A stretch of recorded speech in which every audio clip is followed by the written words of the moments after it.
புத்தாண்டு தினத்தில் நெல்லை மாவட்டம் முழுவதும் மருத்துவமனைகளில் 24 குழந்தைகள் பிறந்தனர். ஒவ்வொரு மனிதனுக்கும் பிறந்த தினம் முக்கியத்துவம் வாய்ந்த நாளாகும்.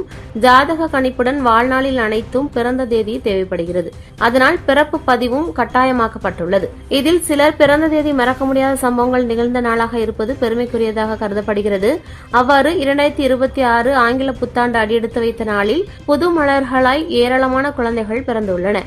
நிறைமாத கர்ப்பிணிகள் பலர் தங்களது குழந்தைகள் புத்தாண்டு தினத்தில் பிறக்கவும் விரும்பினர். நெல்லை மாவட்டத்தில் மாலை நிலவரப்படி மொத்தம் 24 குழந்தைகள் பிறந்துள்ளனர். ஹைக்ரோன் அரசு மருத்துவக் கல்லூரி மருத்துவமனையில் பேறுகாலத்திற்காக அனுமதிக்கப்பட்டிருந்த கர்ப்பிணிகளில் 12 பேருக்கு குழந்தைகள் பிறந்துள்ளன. இதேபோல் அம்பை உள்ளிட்ட மற்ற மருத்துவமனைகளில் 3 குழந்தைகள், ஆரம்ப சுகாதார நிலையத்தில் 1 குழந்தை, தனியார் மருத்துவமனைகளில் 8 குழந்தைகள் என மொத்தம் 24 குழந்தைகள் பிறந்துள்ளனர். இதில் 9 ஆண் குழந்தைகளும் 15 பெண் குழந்தைகளும் ஆவர். புத்தாண்டில் அவதரித்த அந்த குழந்தைகளை டாக்டர்கள், செவிலியர்கள் வரவேற்று வாழ்த்து தெரிவித்தனர்.